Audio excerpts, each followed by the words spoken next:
Welcome back, one and all, to another Wall Street Journal market report. As you see here, we have some pretty cool items stacked out on the paper, and there's a reason for that. We have hit 4,000 subscribers recently, so thank you to you 4,000 people watching consistently. These are all the items that I'm going to be giving away at the end of this month because we hit 4,000. So one lucky viewer will be able to walk away with all of this. And what is this? Well, we have here a cool Indiana silver bar. We've got 1 ounce of silver right here. More on that in a moment. We've got 2 beautiful mercury dimes. We've got a slabbed quarter from the state of Minnesota, first date of issue. We've got a Canadian silver dollar here. We've got another silver eagle right there, a 1/2 ounce right here. We've got a 40%, basically a BU, beautiful 40%. We've got a Barber dime and standing Liberty quarter, and another Canadian dollar right there, silver dollar. And this one right here I wanted to bring up. It is 1 ounce of silver, and the reason is because this was sent to me about a year ago by APMEX. And I decided that I was going to put it in a giveaway, and this is the giveaway it will be in. And speaking of APMEX, well, they're the sponsor of today's video. I absolutely love using APMEX as a collector because it has all of the beautiful things that I want to add to my collection. And in fact, in going to many of the other websites, I just see a lot of repetition of the same silver I already have, whereas APMEX, I always seem to find something fresh and new. And as a collector, that's what I'm going for. I'm not necessarily looking to stack for weight. I know I'm probably not the majority in that, but that's why I love APMEX. It comes to my door very, very quickly, very discreetly, and it always makes me smile. So go check out APMEX. I have a link that will help APMEX know what the impact of you, my viewers, because if you use the link, it will show the impact that my channel is having on silver. And if it is impactful for them, then maybe they'll send more things like this that I can then turn around and give away to you. So that being said, let's go ahead and get to the news.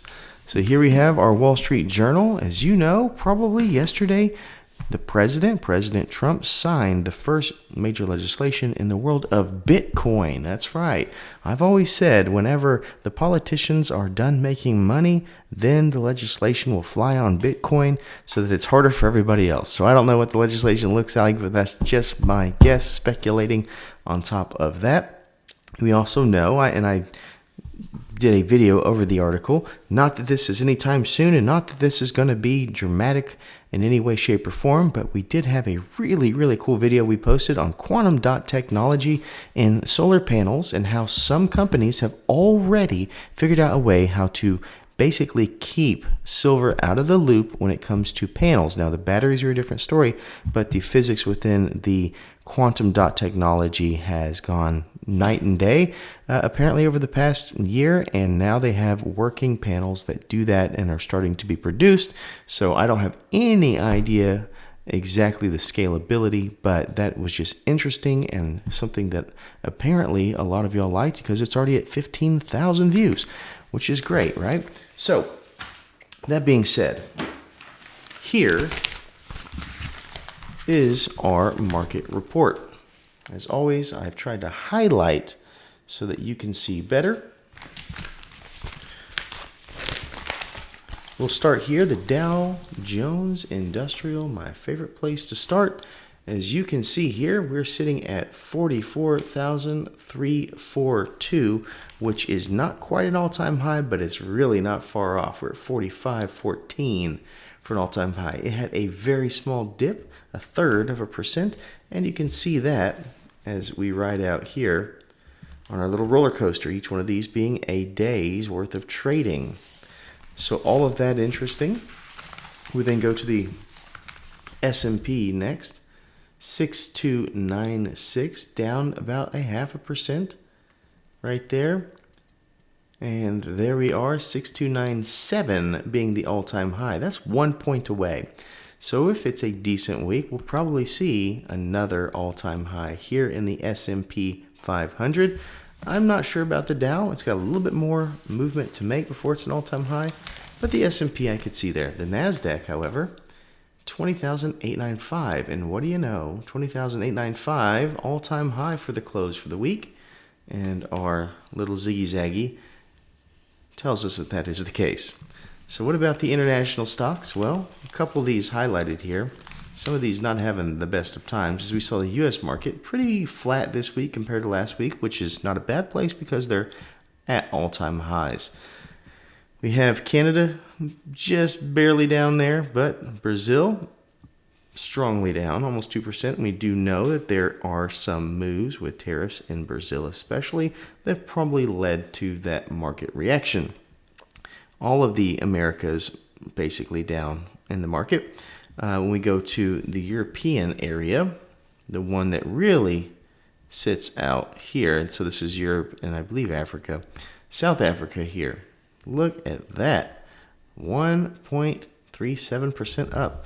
So I don't know what's going on there, but South Africa killing it out there. Most others are down for the week, not dramatically either way.